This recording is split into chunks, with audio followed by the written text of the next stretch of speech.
Mazhab ni, guru saya pesan, Syekh Abdul Malik Sa'di, dia pesan kepada kami penuntut ilmu, bukanlah untuk orang awam, untuk penuntut ilmu syarak yang boleh ada kemampuan nak faham kitab-kitab ni. Dia kata mazhab Islam ni dia macam lauk yang berada di atas meja. Ambillah mana yang bermanfaat untuk kesihatan tubuh badan. Bukan ambil ikut nafsu. Tak, ambil untuk kesihatan tubuh badan. Kalau dia gaut, jangan ambil lah makanan lauk banyak. Macam itulah mazhab-mazhab. Dia pesan macam tu lah. Kan, tuan-tuan tengok video saya yang lepas kan, 2-3 hari lepas.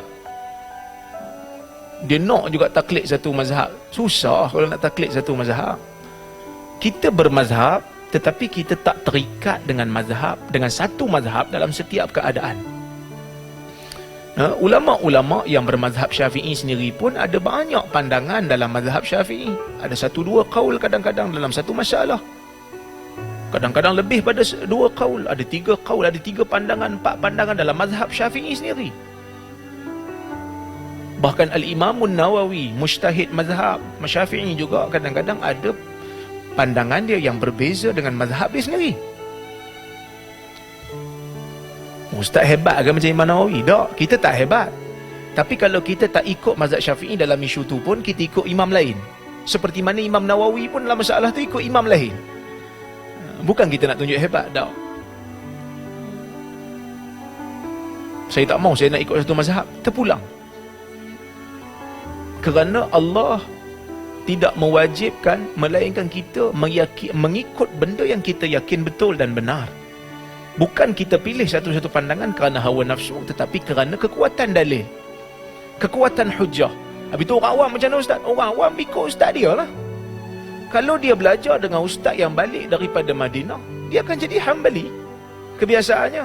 Sebab ustaz tu mengajar fiqh Hambali. Mana boleh? Kita Malaysia Syafi'i, siapa yang kata tak boleh? Kita kena hormatlah mazhab tempatan. Tuan-tuan, kalau kena hormat mazhab tempatan, maksud hormat mazhab tempatan tu tak boleh nak mengajar mazhab lain, tak boleh nak mengamalkan mazhab lain. Imam Syafi'i pun tak hormat mazhab Mesir pada masa tu. Kerana mazhab di Mesir pada zaman Imam Syafi'i pergi ke Mesir, masa zaman Imam Syafi'i pergi ke Mesir, mazhab yang kuat pada masa tu di Mesir adalah Maliki.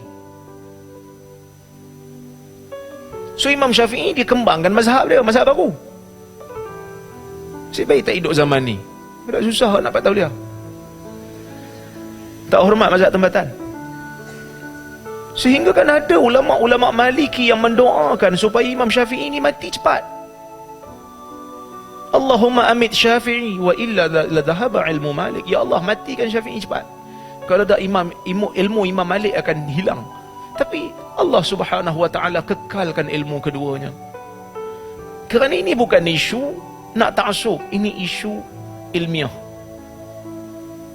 Imam Syafi'i masa zaman dia hidup, dia digelar sebagai Nasirus Sunnah, sebagai pembela sunnah. Pasal apa dia anggap sebagai pembela sunnah? Kerana dia menulis Ar-Risalah. Dia dianggap sebagai pembela sunnah bila dia tulis kitab Ar-Risalah. Dalam banyak-banyak perbahasan dalam kitab Ar-Risalah tu, ada satu perbahasan yang dia khususkan untuk hadis. Apa perbahasan yang glamour yang Imam Syafi'i letak untuk hadis? Dia kata hadis mursal tidak boleh diterima, melainkan kena cukup syarat. Ni syarat-syarat dia. Yang mana ulama yang ada pada zaman tu menganggap Imam Syafi'i telah melakukan bid'ah dalam agama kerana letak syarat untuk mursal. Sedangkan ulama sebelum tu terima hadis mursal. Hadis mursal ni hadis yang sanad terputus. Tapi hari ni orang memakai, majoriti ulama memakai mazhab Syafi'i dalam bab hadis mursal. Dan inilah pandangan yang tepat. Cuma pandangan dia zaman tu tak glamour. Sehingga kan ada penyebut, ada ulama sebut Syafi'i telah membuat bid'ah dalam masalah ni. Al-Imam Syafi'i juga ketika mana dia mengeluarkan pandangan setelah dia kaji-kaji hadis, dia kata kunut subuh ni ada.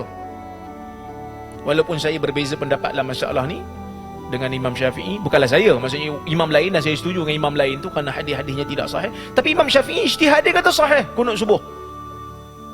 Ulama zaman tu tuduh dia Syiah. Sebahagiannya kata Imam Syafi'i telah terkesan dengan Syiah kerana yang kunut subuh zaman tu adalah Syiah.